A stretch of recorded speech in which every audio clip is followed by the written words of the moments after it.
नमस्कार दोस्तों, मेरा नाम है कुशल तिवारी और आज का जो टॉपिक है वो आपने थंबनेल में देख लिया होगा कि भगवान गौतम बुद्ध की शिक्षा ज़्यादा यूज़फुल थी, ज़्यादा महान थी, ज़्यादा सटीक थी, कि भगवान कृष्ण द्वारा बताया गया गीता में ज्ञान ज़्यादा सटीक था या अष्टावक्र गीता ज़्यादा सटीक था। इससे पहले इस टॉपिक को टच करने के पहले मैं अपने बारे में थोड़ा ब्रीफ कर देता हूँ ताकि आपको ये बात लगे कि जो मैं बातें कर रहा हूँ मेरे बात में भी थोड़ी बहुत अथॉरिटी है। मैं भगवान बुद्ध को करीब 3-4 सालों से फॉलो कर रहा हूँ। उनकी विपश्यना ध्यान पद्धति खोज, विपश्यना के बारे में अगर आप नहीं जानते मैं बता देता हूँ। विपश्यना वो ध्यान पद्धति है जो गौतम बुद्ध जिस ज्ञान पद्धति से उन्हें स्वयं शिक्षा प्राप्त हुई थी, स्वयं ज्ञान प्राप्त हुआ, स्वयं आत्मज्ञान मिला था या कह लें स्वयं मोक्ष की प्राप्ति हुई थी। तो मैं गौतम बुद्ध भगवान की उस शिक्षा को भी फॉलो करता हूँ और मैं गीता भी पढ़ता रहता हूँ। मैं लगातार गीता, अष्टावक्र गीता तो मैं बहुत पढ़ता हूँ, बहुत मन से। तो उसी से रिलेटेड मेरा एक और यूट्यूब चैनल था, तो मैंने उस पर कुछ वीडियोस डाल रखे थे बहुत पहले। तो उस पर कमेंट आते रहते हैं, बहुत सारे वीडियोस थे। तो कुछ दिन पहले अभी मुझे एक कॉमेंट आया हुआ था जो मैंने अभी कल या परसों में देखा उसे। उसमें एक सज्जन ने लिखा था कि आपने गौतम बुद्ध के बारे में तो बड़ी अच्छी बात बताई और विपश्यना बहुत अच्छी चीज़ है, बट ये आपने इसके साथ गीता को जो रिलेट कर दिया ना, ये आपने अच्छा नहीं किया, क्योंकि गीता बहुत अच्छी चीज़ नहीं है, बहुत ऐसे ऐसे चीज़ें बताई। बट मैंने तो दोनों चीज़ पढ़ी हुई है। मैंने तो गौतम बुद्ध भगवान की प्रैक्टिकल जो विपश्यना ज्ञान पद्धति है, जो एज इट इज़ 2500 सालों से एकदम प्योर तरीके से चली आ रही है, वो भी पढ़ रहा हूँ, वो भी देख रहा हूँ, उससे रिलेटेड भी बुक्स पढ़ रहा हूँ और उसको प्रैक्टिकल भी कर रहा हूँ। तो बहुत बहुत बेनिफिट हो रहा है। उसके बारे में कभी और वीडियो बनाएंगे, बट आज उस टॉपिक को थोड़ा टच नहीं करेंगे। आज जो टॉपिक है, जो थंबनेल पे दिखा है, बिल्कुल उसी के बारे में बात करेंगे। और मैं गीता भी पढ़ रहा हूँ, काफ़ी दिनों से पढ़ रहा हूँ, अष्टावक्र गीता, भगवान कृष्ण की गीता। मैंने रामायण भी पढ़े, उपनिषद भी पढ़े, वेद भी थोड़ा बहुत पढ़ा। तो मैं थ्योरी भी को भी फॉलो करता हूँ, प्रैक्टिकली फॉलो करता हूँ। तो उन सज्जन के ऊपर मुझे लगा कि यार मुझे एक वीडियो बनाना चाहिए। यार टॉपिक सही है, टॉपिक अच्छा है। बहुत सारे लोगों के मन में होता है जो किसी एक रिलीजन, एक गॉड को पकड़ लेते, भगवान को पकड़ लेते कि ये भगवान बढ़िया है, ये वाला बेकार है, तो मैं इसको पकड़ लेता हूँ। तो आज मैंने दोनों चीज़ पढ़ी हुई है, तो उस अथॉरिटी पे, उस बिहाफ पे अपने एक्सपीरियंस को आपके साथ शेयर करूँगा। मे भी आप उससे रिलेट करो ना करो, मुझे उससे भी विशेष फ़र्क नहीं पड़ेगा, क्योंकि जो सच है, जो सच मैंने अनुभव किया है 4 सालों से, जो मैं स्पिरिचुअलिटी में 4-5 सालों से मैं हूँ, तो मैं अपना एक्सपीरियंस शेयर करूँगा। और जो लोग डेफिनेटली जो स्पिरिचुअल हैं अंदर से, ज़रूरी नहीं कि वो बुक्स पढ़ रहे हैं, विपश्यना कर रहे हैं या कुछ भी कर रहे हैं, ज़रूरी नहीं। स्पिरिचुअल आदमी अंदर से होता है। अगर वो व्यक्ति अंदर से स्पिरिचुअल है तो डेफिनेटली मेरे बात से बिल्कुल ही रिलेट करेगा। तो बिल्कुल न्यूट्रल होके, किसी एक के बारे में ना सोच के इस वीडियो को पूरा ध्यान से देखिए और सुनिए। तो वीडियो को शुरू करते हैं। तो इस वीडियो को शुरू करने के लिए मैंने एक कहानी अपने मन में स्टार्ट करी, क्योंकि मुझे लगा कि अगर मैं डायरेक्टली बताऊंगा तो शायद आपको ना समझ में आए या मैं उतना अच्छा एक्सप्लेन ना कर पाऊँ। तो मैंने एक कहानी अपने दिमाग में तुरंत से क्रिएट किया कि किस तरीके से बताऊँ ताकि आपको उसका मीनिंग समझ में आए। तो कहानी है दो दोस्तों की। बहुत साल पहले दो दोस्त हुआ करते थे आपस में, बहुत साल पहले की बात है। तो उन दो दोस्तों में बहुत गहरी दोस्ती थी। अब उनको लगता था कि यार हम लोग तो लाइफ में बहुत सक्सेसफुल हैं, सब कुछ है, फिर भी हम दोनों खुश नहीं हैं। कहीं ना कहीं हम दोनों के लाइफ में कुछ ना कुछ मिसिंग है। तो फिर उन्होंने खोजना शुरू किया कि क्या ऐसा चीज़ है जिससे हम लोग की लाइफ थोड़ी अच्छी हो। यार कमी, कुछ ना कुछ कमी लगती है। सब कुछ है, जो सोचा वो किया, पैसा भी कमाया, अच्छे घर में शादी हुई, सब कुछ किया, बच्चे हैं, बट कुछ ना कुछ कमी है लाइफ में। खुश क्यों नहीं है हम लोग, कुछ तो कमी है। तो उन्होंने रिसर्च किया तो पता चला कि अगल बगल के लोगों ने बताया कि यार दूर के एक गाँव में एक महान संत रहते हैं, महान साधु रहते हैं, तो उनके पास जाओ, वो बताएंगे, क्योंकि वो बड़े सुखी और बहुत आत्मज्ञानी हैं, उनको सारे ज्ञान हैं। ठीक है, कहानी के भाव को समझिएगा आप लोग। तो वो दोनों जाते हैं कि यार चलो चलते हैं वहाँ पे। तो दोनों गए वहाँ पे। तो दोनों में बड़ी घनिष्ठ मित्रता थी, दोनों जाते हैं वहाँ पे। तो वो साधु संत जो महात्मा थे, तपस्वी, तो उनके पास मिलते हैं वो दोनों। तो बोलते महात्मा जी हमें बताए, हमारे पास सब कुछ है, फिर भी हम लोग इतने दुखी रहते हैं, कुछ समझ नहीं आता, जीवन का लक्ष्य अभी भी नहीं समझ में आ रहा है, बस करे जा रहे हैं, पैसे के पीछे भागे जा रहे हैं या वासनाओं के पीछे भागे जा रहे हैं, कुछ पर्पस नहीं पता चल रहा है कि लाइफ का है क्या। तो महात्मा जी बोले, महात्मा जी हंसने लगे, तो क्योंकि उनके पास तो परम ज्ञान था, वो ज्ञानी व्यक्ति थे। तो उन्होंने बोला ठीक है, मैं तुम्हें रास्ता बता सकता हूँ। मैं तुम्हारे पर कोई कृपा नहीं कर पाऊंगा, क्योंकि मैं शक्ति वक्ति में ये सब चीज़ों में विश्वास नहीं रखता, बट मैं तुम्हें एक रास्ता बताऊंगा। अगर तुम उस रास्ते पे चलोगे तो तुम्हें डेफिनेटली, तुम्हें श्योर तुम्हारे जीवन सुधर जाएगी, आत्मज्ञान भी मिलेगा, मोक्ष मिलेगा, सुख शांति आनंद सब कुछ मिलेगा। दोनों बड़े खुश हुए, बहुत एक्साइटेड हुए कि यार कुछ तो रास्ता है, हमें तो पता भी नहीं था कि ऐसा कोई रास्ता है। तो बोले चलो भाई हम बिल्कुल करेंगे, आप बताइए किस रास्ते पे जाना है। तो उन्होंने बताया कि ऐसा ऐसा है, आगे जंगल है, ऐसे ऐसे जाना है आपको, वहाँ जाने के बाद एक गुफा मिलेगी, उस गुफा में जाके आप लोग को बैठना है, थोड़ी देर एक मंत्र बताऊँ, उस मंत्र का जाप करेंगे और तुरंत की तुरंत आपको मोक्ष और ज्ञान सब कुछ मिल जाएगा।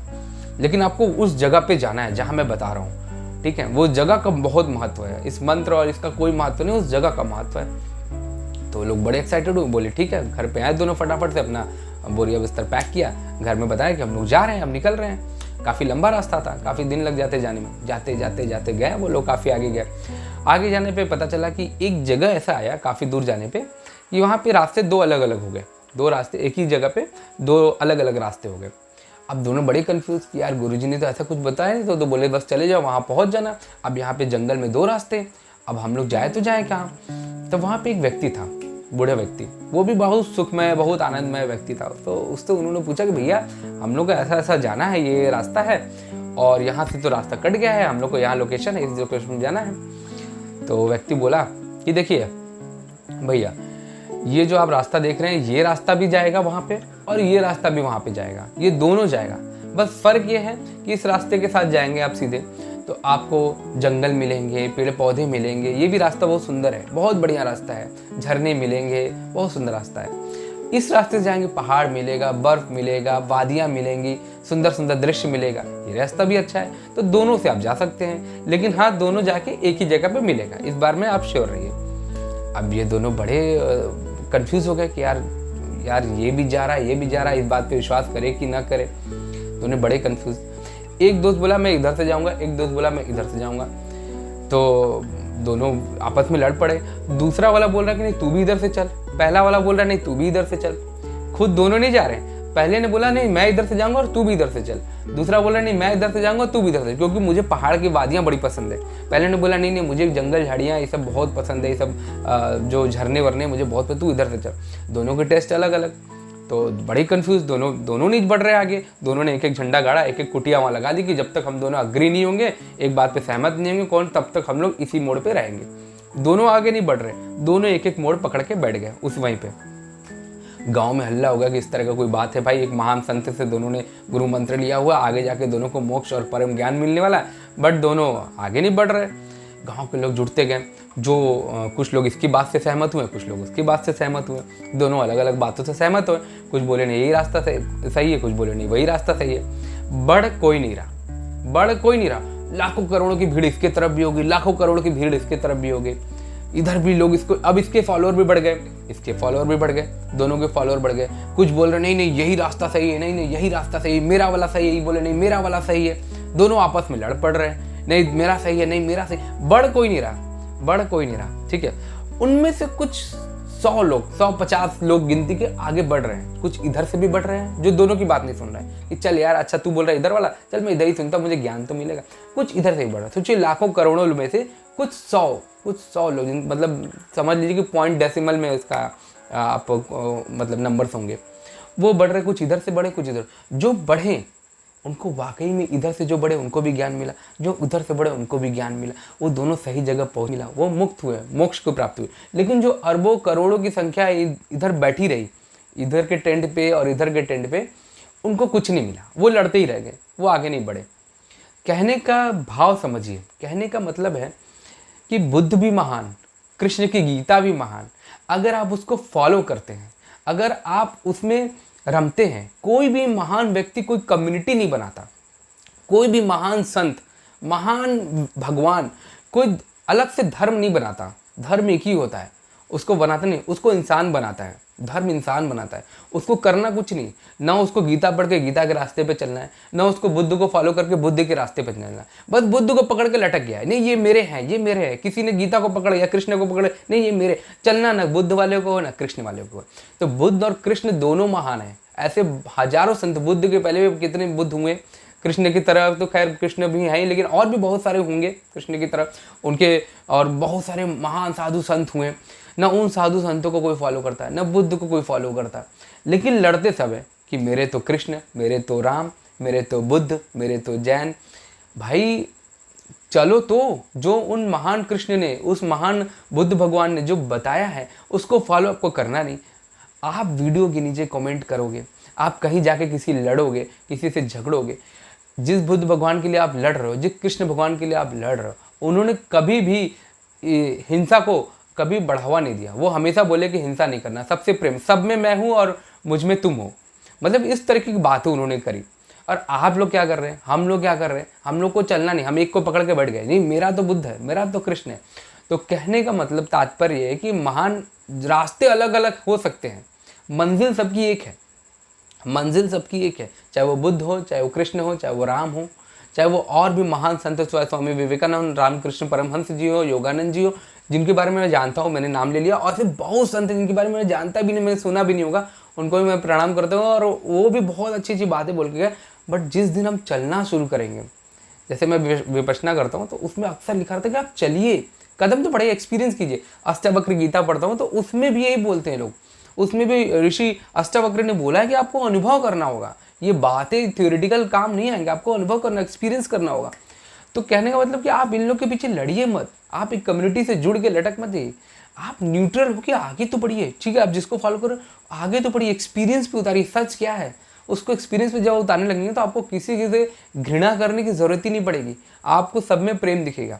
सबके रास्ते अलग अलग हो सकते हैं, सबका भाषा अलग अलग हो सकता है, मानता हूँ, बट मंजिल सबकी एक ही होती है। और अब डिपेंड करता है आपके ऊपर, या तो आप कृष्ण को महान बनाओ, राम को महान बनाओ, बुद्ध को महान बनाओ, या किसी को भी महान बनाओ, कोई फर्क नहीं पड़ता। न बुद्ध भगवान को इससे कोई फर्क पड़ेगा, न कृष्ण या राम भगवान को किसी को फर्क पड़ना, किसी को फर्क नहीं पड़ेगा। वो तो सारे भगवान, सारे महान ऋषि मुनि आपके ऊपर हंस रहे होंगे कि देखो भैया मैं जो बोल रहा हूँ वो इनको करना नहीं है, अब मेरे पीछे लड़ रहे, गाली गलौज कर रहे हैं। अरे भाई मैं जो बोल रहा हूँ वो तो करो, मेरे पीछे लड़ के क्या फायदा, मुझे माला पहना के या मेरे ऊपर दिया दिखा के कोई फर्क नहीं पड़ता। तुम्हारे अंदर चेंज आ रहा है, बदलाव आ रहा है, 1% का नहीं आ रहा है, तो मेरी काहे की भक्ति, मेरी कोई भक्ति नहीं कर रहे हो आप मेरे कोई स्टूडेंट नहीं हो। मेरा स्टूडेंट तो वही है जो मेरे बताए हुए रास्ते पे चल रहा है, मुझे भले दिया नहीं दिखा रहा, बट मैंने जो बोला वो कर रहा है, वो मेरा स्टूडेंट है। तो कहने का मतलब सीधा सीधा है, अगर आपने मेरी कहानी को समझा, उसका सारांश समझने की कोशिश करी, क्योंकि मैंने खुद से क्रिएट करी थी ये कहानी, तो उसका सारांश समझिए कि रास्ते अलग अलग हैं, मंजिल सबकी एक है, महान सभी महान है, कंपेयर ना करो। ऐसे तो बहुत सारे ऋषि मुनि जिन्होंने अलग अलग भाषाओं में संकेत करने की कोशिश की है कुछ, और आप कुछ और समझ रहे हो और फिर लड़ोगे कि मेरा वाला सही है, मेरा वाला सही। ठीक है भैया, तेरा ही वाला सही है, तू आगे तो बढ़ भाई, तू आगे ही बढ़, तेरा वाला ही सही, मैं मानता हूँ, चल तेरा वाला ही सही, तू आगे तो बढ़, तेरे अंदर उस महान भगवान के क्वालिटी तो आए, कुछ तो आए, कुछ तो गुण आए, तब तो मानो कि भाई तेरा वाला सही। लेकिन जो तेरा वाला भगवान तुझे बता रहा है, तुझे तो वो करना नहीं है, तुझे तो बस कमेंट करना है, लड़ना है, झगड़ना है। तो ये सब चीज़ें से कोई फ़र्क नहीं पड़ना। क्योंकि मेरे जीवन में बदलाव आया है गीता पढ़ने से भी और विपश्यना करने से भी, दोनों का बहुत इंपॉर्टेंस है, थ्योरी और प्रैक्टिकल दोनों का इंपॉर्टेंस है, और दोनों कनेक्टेड हैं। आप पढ़ोगे ना अष्टावक्र गीता में, 1000 बार मैं वर्ड चैलेंज करके दे रहा हूँ, जिसके पास नहीं है बुक खरीद लो, गीता में भी और अष्टावक्र गीता में भी पढ़ोगे 1000 बार विपश्यना शब्द का इस्तेमाल हुआ है। और विपश्यना भी करोगे तो तुम्हें कई बार इस तरह की चीज़ों का उदाहरण दिया जो आपको अगर ये तो मैंने गीता में या कहीं पढ़ा है। तो कहीं ना कहीं वो इंटरकनेक्ट होते हैं स्पिरिचुअल चीज़ें, उनको बताने का तरीका अलग होता है। बहुत सारे ऋषि मुनि आए और आएंगे और पिछले कई जन्मों में आए, तो उनको कहने का टोन अलग होता है, बोलने का तरीका अलग होता है, संकेत अलग होता है, बट भाव एक ही है उनका। तो अब जो जैसे मैं आपको बता रहा हूँ, अभी आपसे बात कर रहा हूँ, तो आप में से शायद ही कोई 1-2% लोग मेरी बात समझेंगे, बाकी कहेंगे यार समझ में नहीं आया किसकी तरफ बोला। बाकी लोग तो इसलिए देख रहे होंगे ये वीडियो कि किसी एक को तो जिताएगा, या तो बुद्ध को जिताएगा तो कृष्ण को जिताएगा, चलो देखते हैं। बट कोई 1-2% व्यक्ति को जो मेरे भाव को समझेगा कि मैं कहना क्या चाह रहा हूँ, ठीक है। तो इस तरह से लड़िए झगड़िए मत, कोई फ़ायदा नहीं है, आपका कोई फ़ायदा नहीं है। भगवान का फ़ायदा के बारे में अब छोड़ दीजिए कि आप उनको वोटिंग दे के जिता रहे हो, उनको जीत हार से कोई मतलब ही नहीं यार, ईश्वर है, उनको क्या आप जीत हार करोगे। तो भगवान बुद्ध हो चाहे भगवान कृष्ण हो, उनको जिताने हराने की जिम्मेदारी आप मत लीजिए, वो अपना कर चुके हैं, अपना कर रहे हैं। अब सृष्टि का भी ध्यान आप मत रखिए कि आपको सृष्टि चलाना है, वो सृष्टि चल रही है, आपके पहले भी चल रही थी, आपके समय भी चल रही है और आपके बाद भी सृष्टि चलेगी। जो चला रहा है वो चला रहा है। आप अपना देखिए, आपका भला किस में है। अगर मैं 1% भी सुधर रहा हूँ, अगर मेरे अंदर जो गलत चीज़ है मैं उसने 1-2% भी बदलाव कर लिया, तब तो मैं मानूंगा कि हाँ यार मैं सही रास्ते पे हूँ। बट मेरे अंदर कोई बदलाव नहीं आ रहा है, लेकिन मैं रोज़ कहता हूँ कि नहीं मैं इसको फॉलो करता हूँ, उसको फॉलो करता हूँ, कोई फ़र्क नहीं पड़ता। ना तो वो ईश्वर, ना तो वो भगवान आपसे खुश भी होने वाला है। तो thank you very much. Video को यहीं पे समाप्त करते हैं। आई होप कि आपको 1% भी मेरी बात समझ में आई होगी, तो मेरा वीडियो बनाने का पर्पस फुलफिल हो गया होगा। गर्मी बहुत है, इस गर्मी में मैं वीडियो बना रहा हूँ और बहुत पसीना हो रहा है बिकॉज मुझे लगा कि बनाना चाहिए। तो थैंक यू वेरी मच। अगर वीडियो अच्छा लगा तो वीडियो को ज़रूर शेयर करें, और अगर 1% भी समझ में आया तो कमेंट ज़रूर करके बताएं। तो थैंक यू वेरी मच, धन्यवाद, बहुत बहुत धन्यवाद।